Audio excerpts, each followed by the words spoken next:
Thank you for watching our webinar, Future-Proofing the PMO, Strategic Portfolio Management for 2026 and Beyond, hosted by OnePlan's Jim Patterson. For more on this topic, explore our YouTube channel and follow us on LinkedIn for continued expert insights. And welcome everybody. There's a lot of changes going on out in the market landscape that affect PMOs, and a lot of it relates to the evolution and the advent of strategic portfolio management. So today we're going to talk about future-proofing the PMOs and adopting more strategic portfolio management practices for 2026 and beyond. So with that, let's get started. First and foremost, I'd like to talk about the case for evolving and moving away from maybe some of the things that traditional PMOs have been doing over the years, and why that might be important. You know, limitations of some traditional PMO approaches is sometimes the focus has been on reporting and process compliance. And, you know, sometimes the emphasis to make sure everybody goes into lockstep and does things on a consistent basis sometimes can limit flexibility in projects. And in this age of agility, that can be a hindrance in some ways. So a lack of agility and rigid PMO approaches can hinder quick adaptation to changing business needs. And in this current environment, things change quickly and we have to respond in a rapid fashion.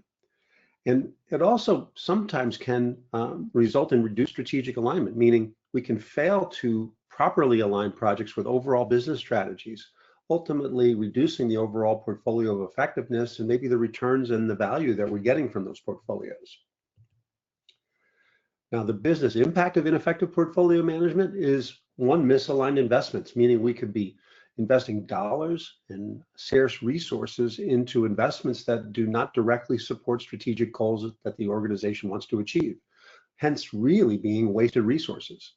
We can also lose competitive advantage. We could be asleep at the wheel, and poor portfolio decisions can reduce an organization's ability to compete effectively in the marketplace. And we don't want to get behind or lose a leadership edge that we may already have.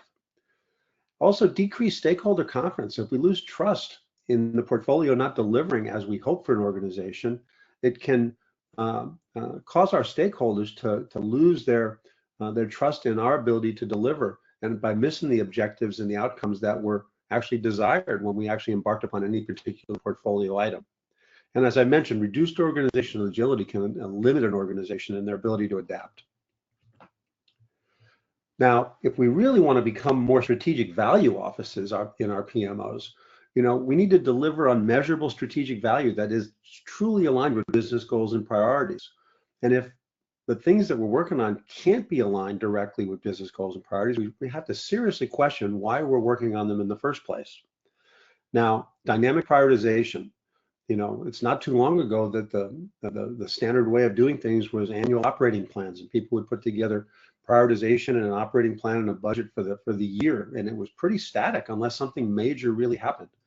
This day, even quarterly prioritization is probably not enough, and we need to do things that may be more event-driven as well. Maybe not continuous, but at least event-driven, so that when things occur that require our attention, we have the ability to change, to respond to changing business needs. We also need to integrate stakeholders into the whole process.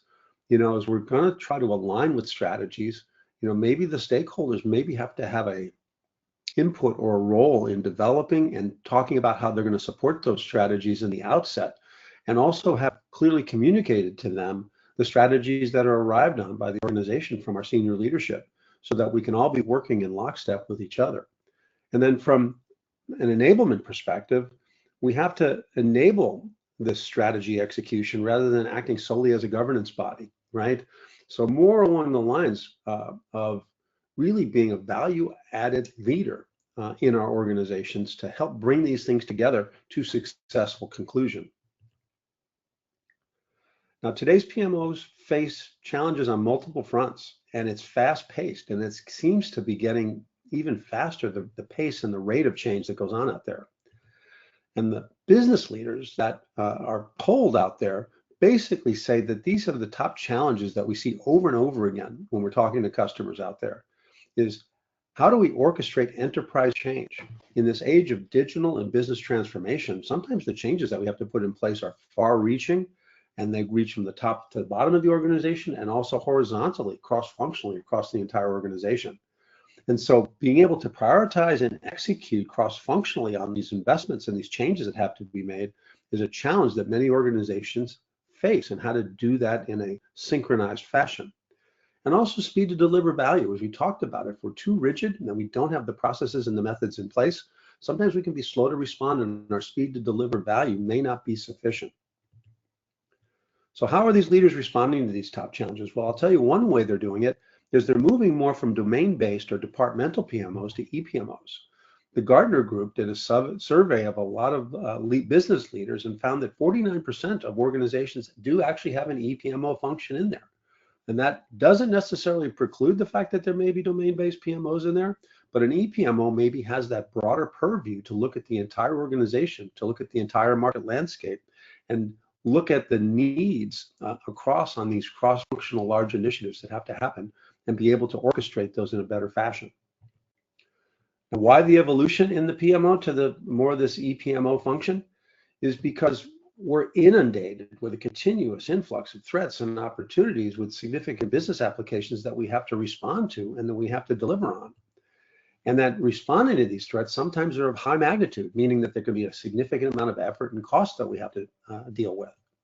But it also requires really that effective orchestration and governance at scale, something that a domain or a departmental PMO may not be capable of doing, or maybe they may have a more parochial view of the world for what's priority for them. And an effective PMO can actually bridge that gap as we see it. And then better strategic alignment is needed to have these initiatives successfully execute and deliver on the strategy that our leaders want to put into place, and then to deliver the value that's expected when we embark upon that or when we invest in it. Ultimately, we're gaining competitive advantage by moving to this more of this ePMO type of structure and adopting more modern approaches to be able to do these things. So let's talk about connecting strategy to portfolio execution.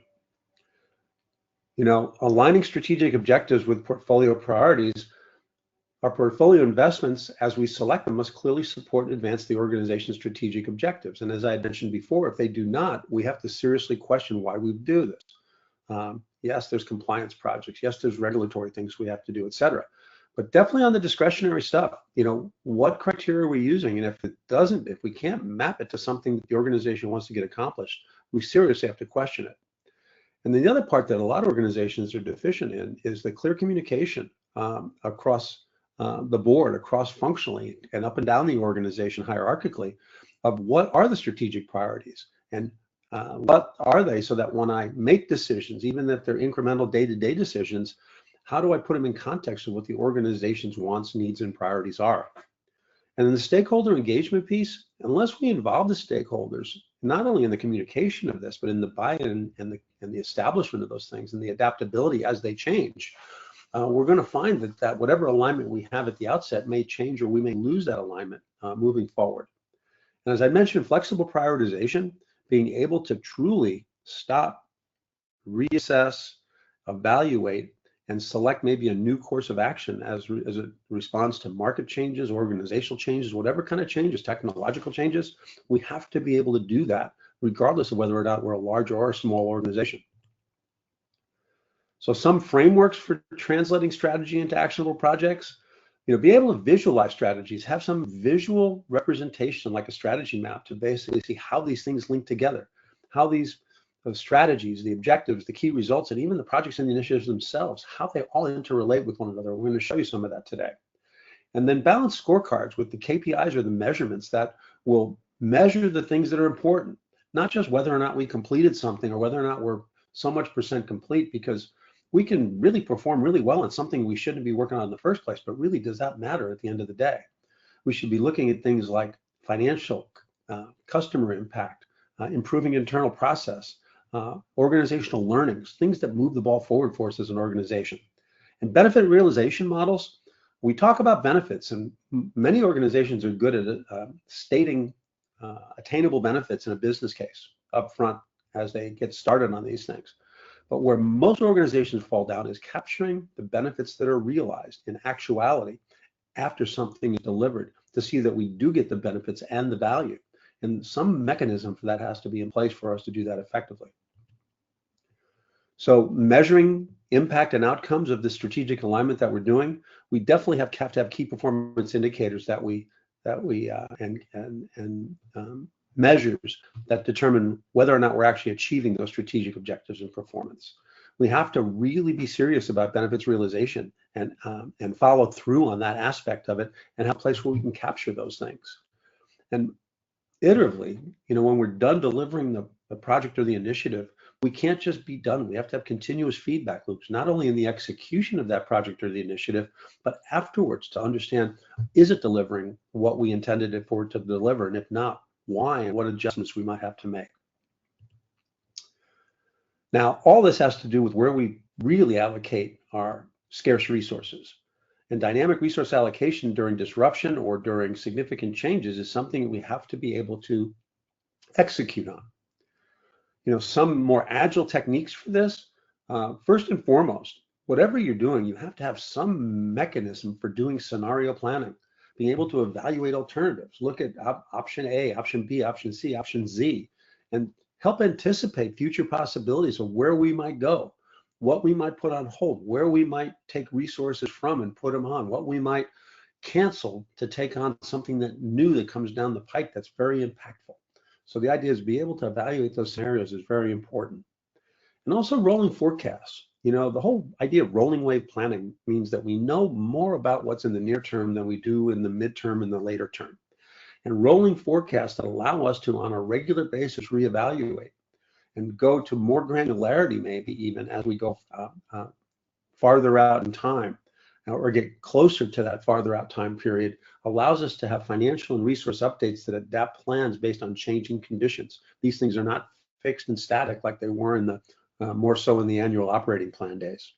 Now, one of the things it says here is capacity buffers, and this is one of the hardest things I think people have to execute on. We tend to load up our resources. We tend to book them to the max. And if we really want flexibility, we have to think about this concept of a capacity buffer to ensure that there is some resource availability to address unexpected demands and maintain project agility. And that even means balancing between more operational and day-to-day operational activities as opposed to, say, project-specific types of activities. And also in the agile world, having dedicated cross-functional teams that in and of themselves can handle the things that they need to do to make their quick pivots on their individual projects and initiatives is something that's important and something that really promotes some agility rather than having to marshal resources from disparate cross-functional areas every time we need something. Now, on the resource management side of things, it's kind of interesting. You have to be able to balance top-down and bottom-up stuff. Now, why is that? From a top-down perspective, it tends to be more of an early, high-level planning and estimating that we do. Sometimes we even do this when we're justifying the project in the first place. And sometimes it's on a percentage basis or FTE, full-time equivalent-based planning. And it's the easiest method to get started and maintain. It's high level. It might be at the project or initiative level. It's a high-level capacity plan. We might even be using generic roles or resource types at that perspective. And then maybe that is our assumption or our commitment that we're making initially when we bless this project or initiative and say, yes, we want to work on this. Now, some organizations are happy to stay at this level only and manage their resources in this fashion so they at least have a sanity check. Are they overcommitting? Are they setting themselves up for failure by basically committing to things that require more bandwidth than we actually have? Now, many organizations on the bottom-up side, as we get closer to executing on these things, start building maybe more detailed schedules. And maybe they start putting resources and task assignments and named individual resources on those tasks. This doesn't matter whether or not we're in an agile fashion or a more waterfall fashion or a hybrid. If that happens, at that point, that's more clear to what it is we're actually doing. And it may or may not map exactly to what the top-down estimate was originally. And if they're not in sync, it may be an opportunity for adjustment to free up resources or understand where we may be taking on more resource for our project than we thought initially. So a lot of times this begins when the project is executed. Some organizations don't get to this level of resource management just because the rigor that it's required to maintain consistency. But if you work both of these things together, we can be very effective at this resource and dynamic resource allocation. So case studies for successful dynamic resource allocation is really proactive resource shifts, is that when there are disruptions or changes to market conditions, et cetera, that we have to have a mechanism to do more than just maybe static or rigid, say, even quarterly updates on our resource allocations. We have to have dynamic resource allocation to sustain project towards strategic goals despite challenges. What that means is we can get overrun by the crises that happen every day with our operational needs internally. And sometimes they can just suck all the resources over into these operational things that we could, if not providing focus towards strategy and achieving strategic goals, we might lose sight of the initiatives or put on hold or put on the back burner initiatives that really have the innovation and the advancements that we need as an organization to thrive in the future. So the idea is we have to maintain strategic momentum and not let the operational overrun that completely. And also capitalizing on new opportunities, right? As there are opportunities in the marketplace to stay ahead of competitors, take advantage of opportunities that maybe our customers, both internal and external, may be presenting at any given point in time. That flexibility says, all right, maybe we should redirect resources to this because it's going to provide more value to the organization and maybe help us achieve a strategy that we really want to achieve. Now, shifting from project tracking to delivery value, this is something that is an interesting trend. Just because we say we're going to do something and we say that we did it on time and on budget, is that good enough? Not anymore, I don't think. Because the limitations of metrics on things like that and focusing solely on metrics can hide the true value a project delivers to business customers. For example, it can hide that, hey, we successfully delivered something, but did it deliver value? Or is the metric really hiding the fact that there's value there that we're not really taking credit for and that we're not touting for the organization that we can report on? So outcome-oriented focus as we build our portfolios, as we decide what we're going to work on and prioritize the outcomes that we want, and that could either enhance business performance, increase your customer satisfaction, which is all important. Those are the things that really matter today. So some frameworks for delivering on value-driven portfolio delivery, things like value stream mapping and aligning things with different value streams in our organization. As I mentioned earlier, benefits realization management and following through on that to making sure that we are actually realizing the benefits we said we were going to when we justified the project or the initiative. And outcome-based portfolio management that helps deliverable, measurable business results. Now, the disconnect between strategy and value, you have digital transformation efforts, for example, I'll use as this example. And then we have the value that we expect to get from the digital investments. Now, the gap and the strategic disconnect that often happens is that we have misaligned execution priorities at the functional level. Siloed efforts in that case hamper end-to-end or enterprise view, or maybe the parochial, let's say, biases of each of the individual domains or departments within our organization maybe don't align and value things in the same way as the overall organization does. And we have uncertain benefits of newer and unfamiliar digital investments that not everyone is clear on if the communication isn't clear on what those are. Now, if we add really functional and effective strategic portfolio management into the mix, we can connect strategic goals with the execution priorities. We can create alignment and synergy across enterprise investments that go across all the different cross-functional entities. And then we can accurately quantify, track, and report the benefits that not only were expected, but actually were achieved across all of this, and then ultimately define the value that we received. So organizations that want to achieve elite status in strategic portfolio management, as was said in the abstract, only 15%, between 15 and 20%, I think was what Gartner said in their most recent study, really achieves effective strategic portfolio management. To use a Gartner chart here, defining effective strategic portfolio management means you have to be effective at all three of these attributes. Portfolio alignment, meaning alignment with strategy, ongoing portfolio flexibility, and then value-driven decision-making. Make your decisions on what to do, what not to do, and where to course correct based on value. This together will bring you effective strategic portfolio management. If you look at the elements that Gartner said is in each of these things, portfolio alignment, make sure that these are aligned with your enterprise objectives and they balance the trade-offs between local versus enterprise outcomes. Portfolio flexibility, that work is paused or stopped when not aligned with strategic goals. right? And you adapt to disruptions and changes as needed and do it in a relatively quick manner. And then value-driven decision making is understanding the business opportunities and the risks of the decisions, and then understand the impacts on others, on peers and others in the organization, and drive to make long-term value for the organization the priority as we go through there. So practical steps to transform the PMO.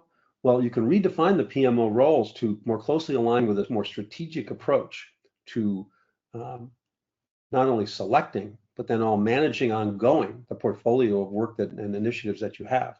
Invest in the skills and the technology to master these skill sets and these changing priorities that we have, and use advanced modern technologies to allow you to do that. And we're going to show you some of that with one plan today. We also want to embed strategic thinking. So, it's a mindset in many ways that we have to integrate strategic planning into all of our PMO activities and drive better decision-making and outcomes on a day-to-day basis. Hence, focusing on agility and accountability so that we can respond as needed and keep our organization ahead of the curve. Now, I want to talk about one plan for strategic portfolio management and excellence. And one plan provides a path for strategic portfolio management. And as I mentioned, you don't have to be fully mature in this area to get started on the path. And one plan does provide a path and gives you the ability to incrementally add these things to the mix of your operation as you see fit. The ability for business leaders to develop strategies and OKRs and value streams is something that you want to be able to do from a strategic perspective, and one plan supports that. And then on the execution side, all the initiatives that you work on, whether they not be the internal product development or more agile software development areas, whether they're professional services types of things, or more adaptive or waterfall types of things that we may work on discretionarily within the organization, we have the ability to then manage that, but also connect and align them with those strategies that are outlined above. And then all the things that are dependent or associated with what we have decided to do and can impact those success, whether it be our overall enterprise architecture, whether it be the applications we have, the products we have, the business capabilities, are those up to date and modernized, and have they been updated enough to support success of the execution initiatives that we're doing? And if we're dependent on those things, it has to be a coordinated effort that looks at it from a whole. Hence being look at this from an enterprise perspective, not just a domain-based PMO perspective. Now, one plan is an AI-enabled strategic portfolio management platform that is a complete platform end-to-end. It helps us connect strategy to execution, optimize the resource and capacity planning, deliver real-time visibility and insights that are needed for decision-making in a flexible and responsive organization, centralize the financial management aspect of those things, unify tools and teams, meaning you don't have to all be using the same execution tools to use one plan. We have built-in connectors to things like Microsoft Project and Planner, Azure DevOps, Jira, Smartsheet, a variety of other the more popular tools that are out there, so that we can support that, yet still provide a cohesive portfolio management environment for you to have comprehensive data across the organization. And that goes for also supporting hybrid work delivery models like Agile, Waterfall, Hybrid, of all those as we go through there. One plan supports all of that. What are the capabilities in one plan that support that? Well, strategy, the ability to build OKRs, ideation or innovation portals that basically allow anyone in the organization to submit ideas and requests that can be voted on, vetted, scored, prioritized, and put into a potential selection mix to what will be our active portfolio. And also the ability to have other parts of the organization, whether it be product or applications or professional service, whatever it may be, have those identified so that we can actually factor those needs into place and those perspectives in as well, so that we can have that lens. But ultimately, to drive the need for us to have the right portfolio of things to work on. And the portfolio management, once we've selected those things, has to be done in the context, do we have the capacity of the resources to meet the demand of what we selected? And if not, what's the risk we're taking on by doing that? Let alone having a capacity buffer that we talked about earlier on. Being able to do detailed financial planning and be able to look at that thing, look at the financials in a way that they've been allocated and we can track them, whether it be original budgets and revised forecasts and actuals, and maybe even quantifying benefits or cost savings that we might have to achieve with the initiatives that we've put in place. And we talked about how important scenario modeling is, and OnePlan has a full what-if scenario modeling capability built within it. Now, one of the things beyond the strategic part of that is you have to tie this to execution. And OnePlan, while it has its own work plan capabilities for both doing more agile work plans and a more sprint and backlog type of approach, we also have waterfall planning, or the capability to merge those both together so that we have hybrids of both agile and waterfall components within the same plan. Now, even though we have our own plan, we don't depend on any other tools. But if you are already invested in, and I'm not talking about just dollars, I'm talking about invested in the planning and the thought process behind all these work plans and these plans that you put together, we can pull in because we have our own connector platform. We're not dependent on any third-party middleware or connector platform that you have to subscribe to. We have connectors to things like Microsoft Project and Planner and Smartsheet and Wrike and Monday and others. On the Agile side, Azure DevOps and Jira, et cetera. The key there is that we can involve everybody in your organization. So the things we talked about involving all the stakeholders, that's realizable within OnePlan. Okay, even the team members having one place to go to have a place to see everything that's put on your plate across all the projects and initiatives and be able to feedback comments, status, progress, all the things that you might want to do in there. And if you have to record time, there's a built-in timesheet capability that's very flexible for you to work with. Ultimately, you want visibility and analysis, whether it be individual project status report formats that are a natural output of the process, dashboards at the portfolio, program, or individual project levels, and the visualization, the strategy mapping that we talked about so that you can see how all these things interrelate, all that's contained within OnePlan. Ultimately, we want to get the outcomes that we're looking for. Now, we'll talk a little bit, not delve too much in today. We've done a bunch of webinars on these on the AI assistant, Sophia GPT, that we have within there. That's available in every part of the solution. And it comes as a standard part of the solution, not as an add-on. Ultimately, we want to select the right work to do, like we said, that aligns with the goals and the strategy of the organization. But then we want the capability to execute well and deliver on the end of the day and deliver the value that's expected. Now, another dimension outside of all this stuff, we can provide governance across all this because it's a singular solution with all those capabilities we talked about. But different parts of the organization may have different needs. And one of the things that for flexibility's sake is the concept in OnePlan of solution areas. For example, the PMO or the EPMO may have that global view that they want of everything with consistent metrics that they want. But what if I'm in product development? What if I'm in IT? What if I'm in professional services? Can I have my own lens into that data with my own perspective that meets the needs of the way I look at the world? And OnePlan provides you with the capability to do that, right?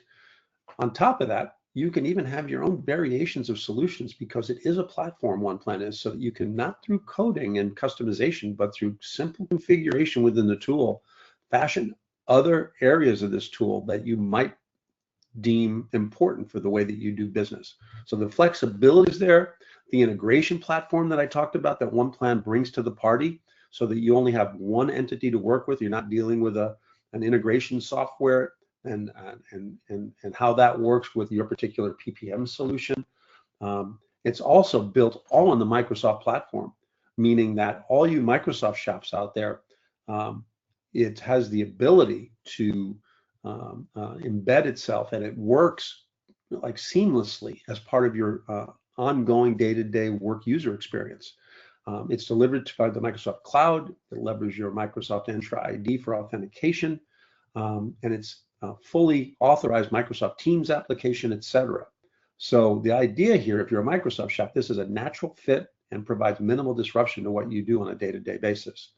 And I would take the opportunity to say this now for those of you in portfolio management who are using Microsoft Project Online.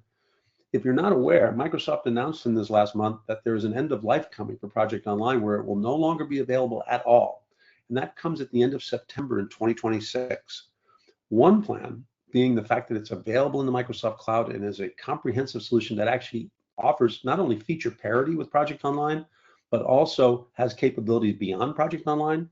This is a very attractive, and I would say the best home for your Project Online data if you're looking for where to go with this in preparation for the end of life for Project Online.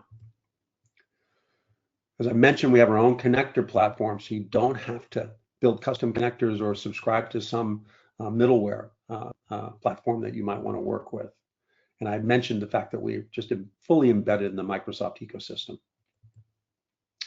And AI, we'll talk about that in a little bit in our demonstration today, but it really helps us with streamlining routine tasks, doing more advanced analysis that we can do with our own human eyes, and also just being able to help streamline our operations as we go through. And there's a variety of things that we can do there. And we have some webinars if you want to go to our library of webinars to see some more in-depth analysis of what we're doing with AI.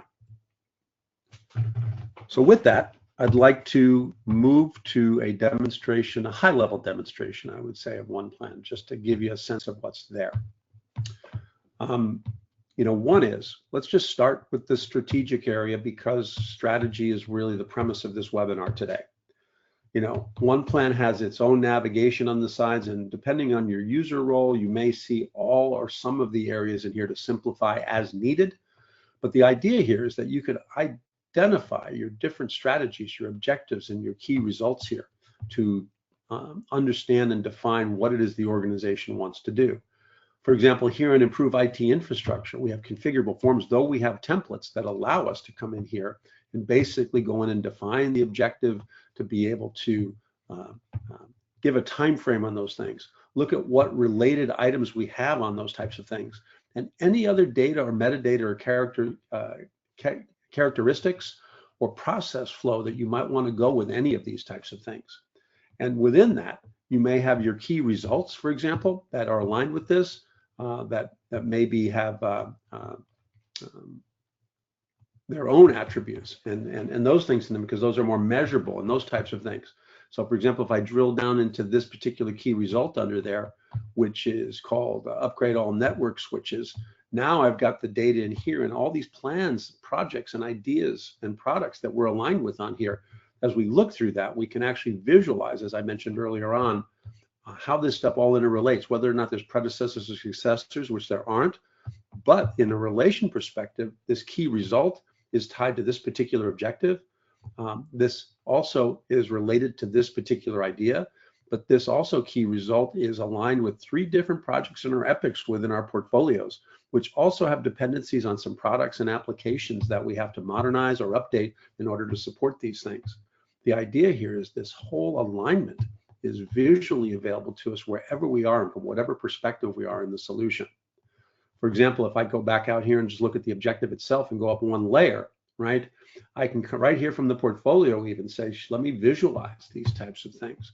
And as I go in, I can see there's no dependencies there either, but now I can see this one objective actually has 2 key results, both of which have their own projects and epics that have those in their downstream associations and relationships that were here. And in anything that we have in here, if we're associated with, say, a product or those types of things, we can easily get the data on why that might be at risk and what the parameters are and what the current data is around all that stuff at any given point in time. So it's all fully integrated, comprehensive strategic management solution that we're working with here. Okay. So on the objective side, this is, we can go in more depth here, but I just want to, give you a highlight of that it's here. And then on the innovation and idea side of things, we provide access to a full innovation portal where anybody you want in the organization can actually submit ideas and requests, simple project requests, ideas, etc.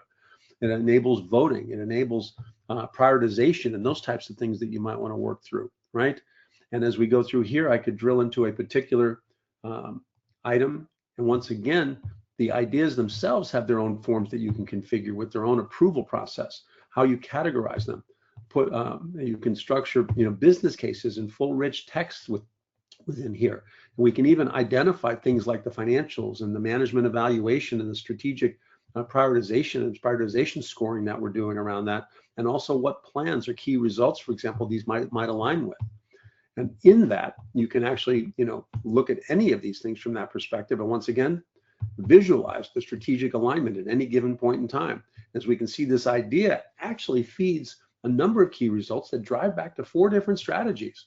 So this may be a high value thing that we might want to pursue and basically say we should give serious consideration to approving this because of all the things that it's supporting. Same thing holds true with the prioritization of these types of things. If I go into like a prioritization view on something like this, right, and I want to ask it questions. Now, right here, I have a smaller group of ideas here. But for example, I could at any given time, I could always ask Sophia for guidance or help or analysis at any given point in time. You know, you can pin your most favorite prompts here at any the way you might want. But let me ask it here a question. I'm going to ask it based on associated key results, votes, priority, and ROI. What three ideas should we approve first and why? And it'll look at all the data that we have in here, and just regardless of how big the data set is, it's giving me the analysis based on the votes and the priority and things like that, what ones we might want to consider looking at first ahead of others, and just augment my own decision-making process. I'm not asking it to make the decision for me. I'm just asking for some guidance and saying, give me some input. Am I overlooking something? Okay. So once again, the ideas then can actually be promoted and reorganized and become projects or initiatives, et cetera, that you can actually promote those things so you don't lose the data you did during the ideation or innovation or request process. You basically then can promote all that and carry it forward to a full enterprise portfolio. And this is where in the portfolio management aspect, one plan can meet the needs of the entire enterprise, the PMO and the ePMO, as we talked about earlier on. Here I'm looking at an enterprise portfolio that has one or more portfolios here. Looks like I have 8 different portfolios that represent different parts of the organization. And in there, you can configure. I only have an example here, but you can configure the way you would like your primary portfolio hierarchy to work. In this case, it's portfolios, then programs within those, projects and epics within those. And within epics, you can actually put features in there. And in professional services, we might have engagements with our clients and our customers. So the key there, this is just an example, but through simple configuration, you can define your plan type hierarchy.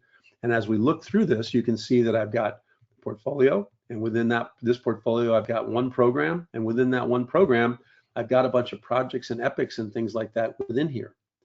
Now, the cool part is you can actually see in here that there's connector icons over here that basically tell me, you know, one, this data warehouse migration, it's got a Teams icon, meaning that it's connected to a Teams channel for both content and collaboration regarding this project. But you can also see there's no scheduling tool icon associated here or agile tool associated here, which is telling me that I'm doing all the work planning right here directly within one plan's mechanisms here. But I have a Microsoft project one here. I have one that's using Microsoft Project Planner Premium, the one that's using Smartsheet. I got one that's using Azure DevOps, et cetera. I got one that's using Jira. The key here is that you have that flexibility that we talked about as we move forward. Now, in these portfolio views, one of the nice things we talked about having scorecards and KPIs. You can determine what KPIs you would like to track on these and how you'd like them calculated or manually set, all through simple formulas. And the key there is you can look at this in the way that makes sense for your organization or your part of the organization, okay? The flexibility on this list is this is just one way I might look at this. You know, I might go in here and I might look at this from a portfolio prioritization view. And in this view, it's basically taking all the items I have in here and it's stripping out that primary plan type hierarchy I have here and let me look at this in a variety of different ways. For example, I could come in here and now say, let me group and summarize this by something different. Let me say it's by business unit. And now I have this portfolio dynamically changed to roll up by different business units and grouped, and I can filter by the same parameters if I just want to focus on those types of things. But I can also nest other items in here. So for example, if I decided I want to group this then within business unit, then within the business unit, I wanted to group it by say type of project. Now I can do that. Now I've got things like, okay, here's operations, here's process improvement, here's capital planning, here's one without a type, but here's a compliance project, etc. And look at these things in the way that makes sense for the way we do business. So very flexible views that you would have in here to meet the needs of that strategic value-oriented PMO or ePMO. We also have the ability to do board views. So that for more agile-oriented folks, you can structure these boards with the columns and the swim lanes that you want. Here I've got a simple project by state, you know, things that are active and on hold, et cetera. We can even have backlog items that we can pull in. We can drag status as we want back and forth as we want to go through this. We can also get into the details. If I see something that's in the red, I can always go into the quick edit, and like we did before, get to the details as to why it's red and why the things are falling out of bed, okay?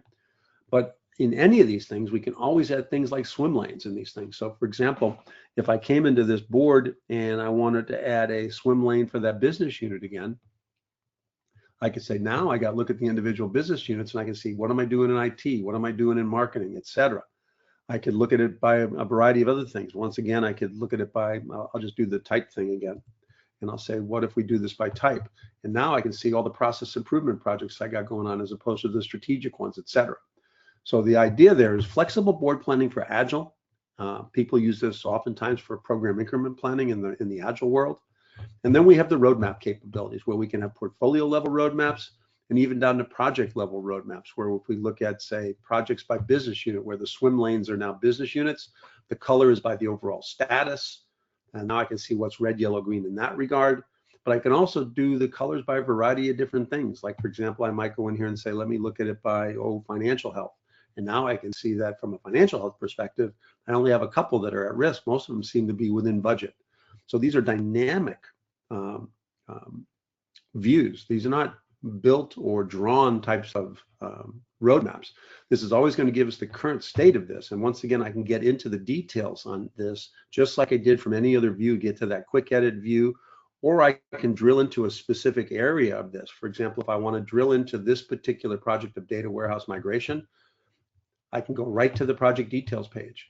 And that details page could have all the data and summary that you want about this project or initiative all in one place, including your phases or your gates, whatever you might want, how you categorize it with metadata, the business case that we may have brought forward from the innovation or ideation portal, how it's prioritized with our prioritization mechanism based on business drivers and how we rated those things, what the current schedule is in our progress, what the financials, how we're doing on those, how we're doing on resource effort, et cetera, and the KPIs that are showing up in the portfolio. All those things are available to us. We have those detailed financials that we talked about that we can look at in a time phase basis and look at all the detailed cost categories, whether it be budget, revised forecasts, actuals, or benefits, and we can even compare these. So that benefits realization from a tangible dollar perspective, we can also capture the benefits that we have in cost savings or actually revenue and those types of things, all within that case, all in one place. We have the resource planning that allows us to plan either generically, like we talked about in that top-down, bottom-up slide, or in named individuals, right? And we can actually look at a variety of different things as far as whether we want to plan in hours or percentages of allocation or full-time equivalents. All those things are available to us at any given point in time. And that flexible work planning we talked about, the ability to have work types, just like we have plan types at the portfolio level, whether we were at portfolio or program or project, et cetera. Here we could have schedules which are more waterfall or hybrid. We could have backlogs which are more agile. And we also have other work types for things like issues and risks and change requests, key decisions, lessons learned, et cetera. So those types of things are all available right within here so that it's all in one place that you can get to these things. Now, as I look at these work plans, this one could have been built right from a template here in one plan. I believe this one was. But that being said, with the connectors we have available, these are just the ones that are enabled in this environment, but you could have brought in and connected this plan to any one of these plan types that are out there so that you could have derived this plan in one plan from another source. The same thing holds true with our Agile planning. Our backlog items might be in here so that we are actually tracking features and user stories, for example, and be able to manage this according to sprints. And the idea you might be connected to more agile-oriented tools at this particular juncture. But the idea there is that you can do this all right within one place, let alone the reporting that you might do from an individual project status report or dashboards that would be a natural output of the process with real-time data as you go through and look at the details around an individual plan at any given point in time. On the enterprise-wide view, I talked about in the slides about this concept of solution areas. And in that concept of solution areas, I just wanted to say you can have solution areas that are laser focused on particular needs of different constituencies in your organization. For example, in a professional services area, we might be customer or account focused. And in that customer account, we might be looking at individual engagements that we have. And those individual engagements might have their own plan types and their own forms that might be different than, say, a traditional discretionary internal project. Like we might have engagement health canvas in here. We might have things like return on investment and chargeable hours and the things about profitability of a particular engagement. Those types of things are available, and we can have the delineation of what's different for the needs of professional services. And the same thing holds true with, say, product development. We might be looking at the world via product lines and individual products and looking at the projects and epics that might be supporting that particular product. And as I look into the product, I might have a product vision canvas and product specific information and product life cycle stages that we might have in here, so we can track things like total cost of ownership and those types of things regarding that. And the same thing holds true with applications. In this particular case, applications are looked at through the prism or through the lens of business capabilities and the applications that support those business capabilities. Okay, so once again, trying to stress the flexibility and meeting the needs of various parts of the organization while still meeting the needs of the overall organization from your senior leadership and from, say, a PMO or EPMO perspective as well. Now, I showed you resource planning from the context of an individual project plan, but the real power of that comes from rolling up all those resource plans from individual initiatives and projects into a comprehensive resource plan. And once again, I can look at those in terms of hours, percentages, full-time equivalents. And let me switch this to full-time equivalents for context. And here, for example, I'm looking at this resource plans by role. And when I look at developer role, I can see I have some red here when I hit May. I have a capacity of 5 developers, right? But I have resource plans that are wanting us to use almost 8. So we have an overage of almost 3 FTEs. For demo purposes, this is great, but I would submit to you that if I have visibility into this at all times, I would be precluded from maybe over allocating to this degree at any given point in time. And as I come in here, I see the individual developers, how they're allocated across all of this and who might be over and under allocated, right? And I can also then see what plans are deriving this from, which plans are driving up their usage or their demand for this stuff against their capacity to deliver those types of things. I can also see, for example, on the generic side, I can see on how many plans still have generic developer associated. And as I get closer and I have nearer term items here that still haven't had a name put to them, I could go in here and say, let me find a suitable replacement for that generic assignment. I can do the same thing replacing named individuals with named individuals, but I can find best matches or do criteria-based searches to find out who might have availability. And Bob Hartman might be selected for me to replace that generic resource up above because it looks like he has green availability within that time frame. So once again, being able to do this comprehensively and balance our ability to deliver resources with our selection process, okay? And then I'll probably finish with the what-if modeling capabilities. The what-if modeling capabilities gives us the ability to establish different models, and you can do different models for different parts of the organization or for the enterprise as a whole. And in that, you would select different candidates, active projects, on-hold projects, proposed projects or ideas, and be able to pull them in here so that when I look at a particular model, I can say, all right, out of the possible world of 31 projects or initiatives that I'd like to consider, what's possible for me to do? Now, I could look at it from a resource constraint perspective, and I could say, of these 31, it looks like I have a lot of red hotspots in here that I have to resolve regarding the different types of resources that are involved, right? From a financial perspective, it says within the period, and overall, I'm going to need $7.8 million within the year. And overall, I'm going to need almost $8.2 million to do this. So for example, what I might do is then do different scenarios and selection processes where I say, all right, I'm not going to go through the whole process of actually doing it, but let's just say my constraint was a $3.5 million budget. And I started selecting projects such that they would add up to a certain dollar value. And as I'm doing this scenario, I've got the period total down to 3.75, not 3.5. So I might have to deselect another project, or perhaps maybe I'm doing some time phasing. Maybe I interject a Gantt chart into this and say, oh, let's look at a proposed project down here that I will say maybe this and the dollars it carries with it, I'm going to move out into, say, Q1 of next year. And now all of a sudden, the dollar values are reduced for me on what I actually have to do in here. And I can whittle this down till I get to a scenario that makes sense to me. I can also then do a comparison and say, what if I can get another $500,000 and have a $4 million scenario? In those cases, I can come in here and I can look at comparisons of the different scenarios and see what their budget requirements are, what the committed effort is, what the benefits are. Is the benefits worth me getting another $500,000? And be able to compare those things. I can also look at the bubble chart traditionally that people look at within these types of things and see where the things I've selected fit on a grid that compares prioritization score versus the benefits that I'm going to get, and the bubble being the size of the investment that we're making in those types of things. I can also interject what I didn't select and see if there's some things I might want to reconsider. And the other perspective on that could be using the visualizer in a different context here.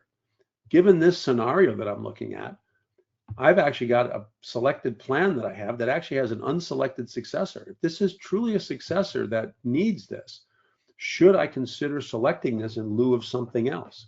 Do I have any other things in here that don't align, right? That I might want to reconsider. And from a runway perspective, once again, in the context of strategic alignment, how about I've got an item that's selected here that doesn't tie back to any strategic objective or key result? Do I have any other things like that that I might want to reconsider that doesn't align that way? So once again, great what if analysis tool. And what I mean by scenario modeling is that this does not impact any of your production data while you are evaluating and assessing what those options are. This is strictly a sandbox for scenario modeling that you're working with. So once again, we can use this here, and we can also use Sophia to help us in the analysis and other pieces in here as we go through. And I know as we're running short of time here, I think I'll try to wrap up a little bit, but hopefully that gave you a context of how OnePlan supports the different concepts that I introduced during the slides today. So from a summary and next steps perspective, future-proofing your PMO for sustainable success really encompasses strategic portfolio management, right?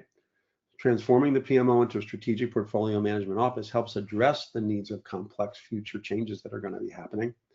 Agility in the PMO and responsiveness, right? We need that so that we can respond quickly to changes in the market dynamics and changing business needs. And then having a value delivery focus, making value-based decisions, ensuring continuous value delivery keeps happening. The things that we're selecting and deciding on meet that need. And hopefully what we showed you today is that OnePlan provides a complete strategic portfolio management set of capabilities that will enable excellence in all these areas should you decide to get there. Now, OnePlan does this as a focus. We're not just a general systems integrator. We focus on project and portfolio management and strategic portfolio management. We are recognized in our strategic partnership with Microsoft, and we recognized 5 times in their Partner of the Year globally for project and portfolio management, as well recognized by Gartner, Forrester, Infotech Research and Software Reviews. And it's a secure platform. Not only are we delivered from the Microsoft Cloud, which has its own compliance and security, we are OnePlan on ourselves, have our own SOC 2 and ISO compliances as we go through there. So you can be sure that you have a secure platform that you're working with. We do have customers that have benefited from all this. If you go to our website, there's a bunch of recorded testimonials that you have out there that you can look at and look at the references and the types of customers that we worked with that have done the things that we're talking about today. Now, OnePlan is just not a software shop. We provide a full set of capabilities, whether it be advisory services, whether it be implementation services, education and training, and just ongoing customer success and support. We're here to see you be successful in these things that you're doing. Now, we do webinars like this all the time. And so our next webinar next week is going to be the hidden cost of complicated PMO tools. And we're going to talk about using Gartner's guidance and OnePlan to save time, budget, and headaches. But we also have a rich library, a big library of on-demand webinars that you can go look at. So if you want to go to oneplan.ai/webinars and look at more of the information that we have here, hopefully you'll find some value, and that's there because we do these virtually every week. Now, you don't have to take my word for it. You can try this out for yourself. We have free trials available to you. And by the way, we offer complimentary assistance from OnePlan, no charge. And the idea is if you want to get some guidance and get the most value out of your time invested in a trial, please engage with us. We're happy to help you and make sure that you get the use cases and the outcomes from the solution you're looking for as you evaluate it. Probably our strategic portfolio management or our one plan platform template, when you go to solutions, are probably the best ones for you to go to get the complete user experience as you have out there. We're also available out on Microsoft App Source as well, since we are a Microsoft approved solution. So from a next steps perspective, we do offer a free business strategy workshop to understand where you're at, where you'd like to go to, and what it would take to get there, not only from a execution and steps perspective, but maybe the total cost of what it's going to take to do that. I would strongly encourage you that are on Project Online. We'll offer you a free strategy workshop on what it might take to migrate from that over to one plan. And as a home for that, educating you as to why one plan is probably the most fully functional destination for your data from a Microsoft Cloud perspective that's out there today. So free trial and support. And also, if you're not ready to do that yet and you want to see more, I gave you a very high-level demo today. Please contact us and engage with us to do a deeper dive one-on-one demo for your organization based on your requirements and your needs and your pain points. Just reach out to contact@oneplan.ai or research further at www.oneplan.ai. We have a lot of rich resources out there for you to look at if that's the stage you're at in your evaluation process. So with that, I would just like to say thank you for investing your valuable time, whether you're here today or looking at the recording. Thank you for investing the time, and hopefully you found some value in what you heard here today. Either reach out to us at the contact email, or I'm happy to reach out to you, or you can reach out to me. You'll get a copy of these slides at the email that I have here today. Thank you, everybody. Appreciate you and have a great day.